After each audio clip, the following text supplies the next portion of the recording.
Well, if you thought bribery is all about chicken in the public sector, then you might want to think again. A new report released by Ernst & Young ranks Kenya fourth on the Africa Fraud Index. It would appear that bribery menace is equally bad in the private sector, with mid-level managers in most companies being the worst culprits. But how does Kenya compare to the likes of Egypt and Nigeria? Here's more on that story. The latest assessment by the Ernst & Young Global Fraud Survey serves as a major indictment on Kenya's global profile. The survey shows that cases of fraud are on the rise, a trend that could significantly dent the country's economy. In Kenya, fraud seems to be very high compared to all the other respondents, at 27%. So that says it's up.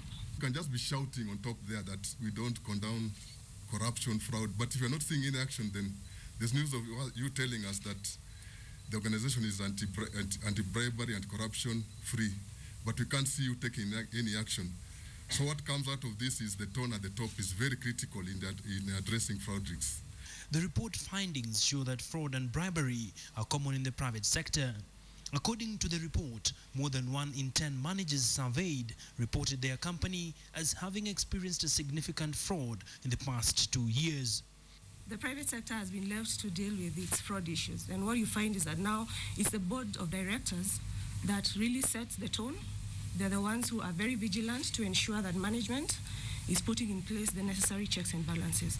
Among the reasons why people are engaged in fraud include breakdown in proper controls, use of cutting-edge technology, and collusion.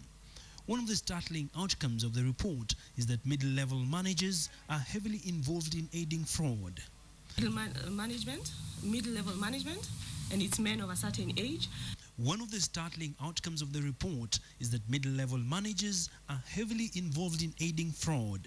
This, the report attributes to pressure to meet company targets and the urge to change lifestyles to match their counterparts. So what are the options the report is rooting for? Companies should have clearly defined escalation procedures and whistleblowing mechanisms to help them catch the problem as early as possible. The drafters of the report are now advocating for increased vigilance and background checks to help deter fraud cases, as well as have punitive measures taken on those found culpable.